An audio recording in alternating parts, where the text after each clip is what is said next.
If you're still copying Redstone tutorials block by block and you don't actually know what's happening, when your Redstone breaks, you have no idea what to do. These 7 Redstone contraptions are the foundation of almost every series Minecraft build. Starting off at number 1, the Auto Sorter. This contraption has been around for ages and is a staple of Minecraft Redstone. Using a comparator and hopper locking, you can filter any stackable item in the game. This is just one slice. Duplicate it like this and create a full sorting wall. It's also used inside farms to filter drops automatically. At number 2, the Shulker Loader. When a shulker box fills up, it gets broken, sent to storage, and is instantly replaced with an empty one. It keeps your farm running without any clogging and massively condenses storage. Perfect for bulk farms. If you're using shulker loaders, you're going to need number 3, the Shulker Unloader. Place filled boxes into the top and it automatically empties everything into your storage system. No more digging through your shulker chest monster. Number 4, the Auto Dropper. If your farm produces junk items or byproducts, this spits them out instantly. Pair it with a bit of lava or fire and it deletes unwanted items automatically. Coming in at number 5, the Hopper Clock, also known as the Etho Hopper Clock. This is one of the cleanest ways to add timing to your builds.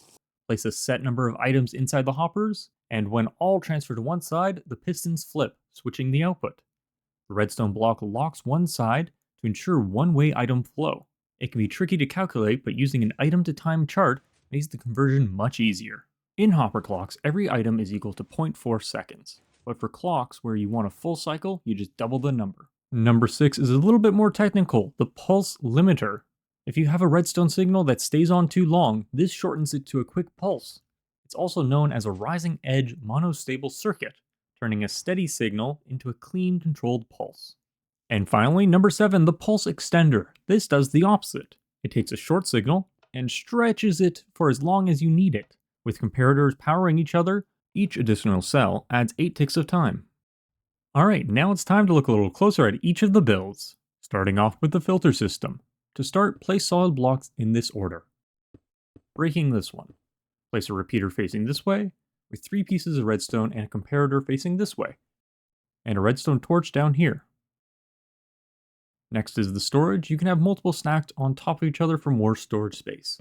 And place hoppers facing into the chests, with the top hopper facing into the comparator.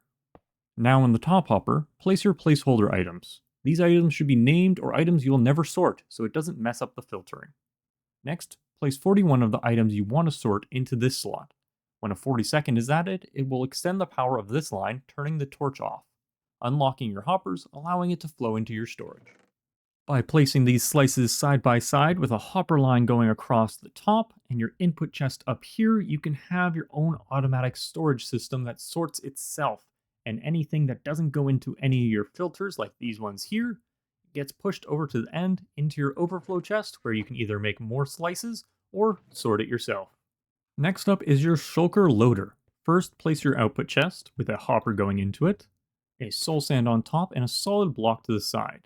You're going to want to place your comparator facing away from the soul sand, and shift-click your next solid block on the comparator. Next, you're going to want to place a piece of redstone, and then on the side, you're going to want to look at this hitbox and place your observer like this, with the face on this side.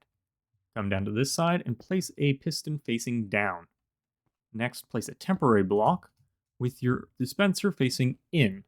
Then you're going to want to come down to the bottom, break this block, observer, so that it's facing up like this. 2 more redstone, and a repeater on top at full delay.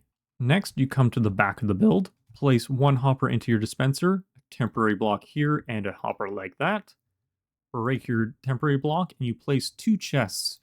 And you have to make sure that they're separate. If you don't want to do it like that, you can have chests like this as well. This is our shulker box, and this is the items. You then come to the front, place your button on here, a redstone block here with a piece of redstone on it facing into your comparator, and all you have to do is press the button to start it. Next up, the Shulker Unloader. First, place your chest with a hopper going into it. Come to the back and place these 3 solid blocks, breaking this bottom one, with the comparator facing out. Come above it and place your observer whilst facing down, and then a sticky piston facing this way. Then place 2 blocks and a fence or wall here. Come down below it and place your observers facing on this side and this side so they're both with the arrow facing down. Then you want your dispenser facing in like this, and your regular piston like this. Come to the back and place your hopper into the dispenser with a chest on top, and this will be the chest where you place all your full shulker boxes. Come to the front and place a button on your dispenser to start it up. Now onto the auto dropper. First place your dropper with a hopper and a chest into it. Place blocks in this formation here, with a comparator here, redstone on this place and these two, and then a repeater here. Any item that enters this dropper will immediately be dropped. You can also add a bit of lava to destroy any item that goes in, or have it in the orientation facing down with a cauldron full of lava inside of it. Next up is the Etho hopper clock. Start by placing 2 hoppers facing each other like so, with comparators coming out each side into a solid block. On the back here, place 2 pieces of redstone dust beside the solid block, with sticky pistons facing inwards. Place 1 redstone block and any number of items inside the hoppers. This will determine how long it takes to go between the two. Next up, the pulse limiter. Start by placing a block, a sticky piston, and another 2 blocks like so. Piece of redstone dust on top and a repeater coming out. You then put your output against this repeater and use a button. This will shorten the signal of a button, and to turn it into a monostable rising edge circuit, all you have to do is get it full power, and it'll give that one short burst. To show the difference in timing, here is our regular button press. And compare that to the length that this one stays on for.